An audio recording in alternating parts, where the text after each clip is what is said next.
Hi guys, today we will talk about how to fix or how to solve the problem of Poweramp. You will click on settings. In this page you will go to apps, default apps, app settings. In this list you will search about Poweramp and you will click here in this page. Then you will click on first stop and you will click OK. Here you will enter to the window of storage. Then we click on clear cache.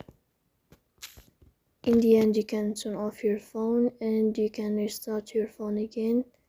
If it's not working with you, then you can update your app. So please don't forget to support us by like and subscribe. See you next time and thank you for your watching and your attention.